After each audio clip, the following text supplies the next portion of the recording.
প্রিয় ভিউয়ার্স, আসসালামু আলাইকুম। আজকে আমি আপনাদের সামনে প্রেজেন্ট করব চ্যাপা শুটকি, লাউ শাক আর ডাল দিয়ে এত সুন্দর একটা তরকারি কিভাবে রান্না করা যায়।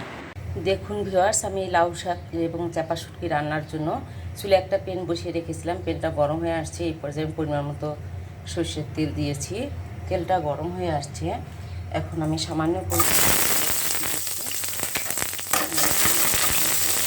পেঁয়াজটা প্রায় ব্রাউন কালার হয়ে আসছে। এই পর্যায়ে আমি এখানে সামান্য পরিমাণ পানি অ্যাড করব।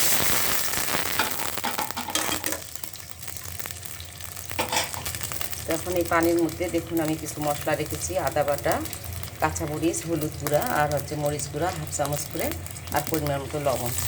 আমি এখন সব উপকরণগুলো এখানে দিয়ে দিলাম। এখন আমি একটু নেড়ে ছেড়ে মশলাটাকে কষিয়ে নিব।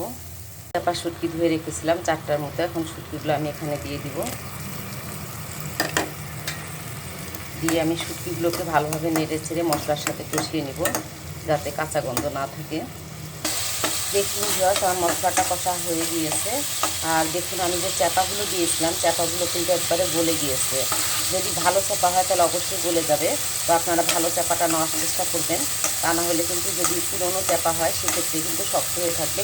এখন আমি এই পর্যায়ে ধুয়ে রাখা ডালগুলো দিয়ে দিয়েছি। তো এখন আমি আর একটু ডালগুলো নেড়ে ছেড়ে নিব, কিছুক্ষণ কষিয়ে নিব। দেখুন ভিউয়ার্স, ডালটা কষানো হয়ে গিয়েছে। এই পর্যায়ে আমি ডালটাকে সিদ্ধ হওয়ার জন্য পরিমাণ মতো পানি দিব। তো আমি পানি দিয়ে দিলাম। তো এখন আমি একটা ঢাকনা দিয়ে ঢেকে রাখবো বেশ কিছুক্ষণ, ডালটা সিদ্ধ হওয়া পর্যন্ত। তো আমি এখন একটা ঢাকনাটাকে তুলে নিলাম। আর দেখুন ভিউয়ার্স, আমার ডালটা প্রায় আধা সিদ্ধ হয়ে আসছে। এই পর্যায়ে আমি শাকের ডাঁটাগুলো দিয়ে দিচ্ছি, কারণ ডাঁটা সিদ্ধ হতে সময় লাগে।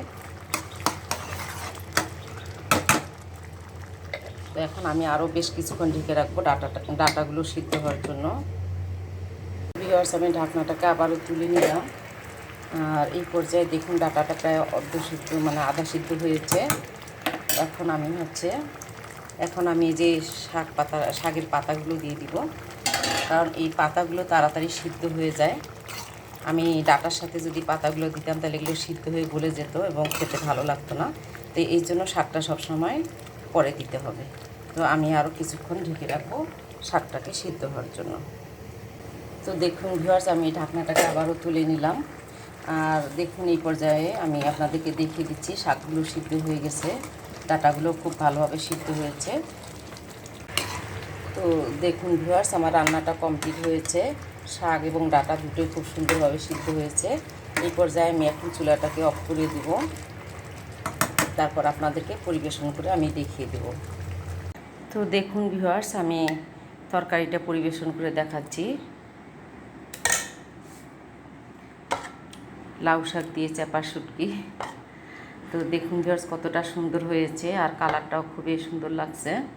আপনারা দেখে হয়তো বুঝতে পারতেছেন।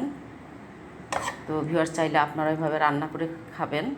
আর আমার এই সহজ রেসিপি যদি আপনাদের ভালো লেগে থাকে তাহলে অবশ্যই আপনারা আমার ইউটিউব চ্যানেলটিতে সাবস্ক্রাইব করবেন, লাইক দিবেন, কমেন্টস করবেন। আর আমার ফেসবুক পেজে ফলো দিয়ে পাশে থাকবেন। তো ভিউয়ার্স, আপনাদের অনুপ্রেরণায় আমি অনেক দূর এগিয়ে যেতে পারবো। তো ভিউয়ার্স, আপনাদের সাথে আমার আবারও দেখা হবে নতুন কোনো ভিডিওতে। সেই পর্যন্ত ভালো থাকবেন, সুস্থ থাকবেন।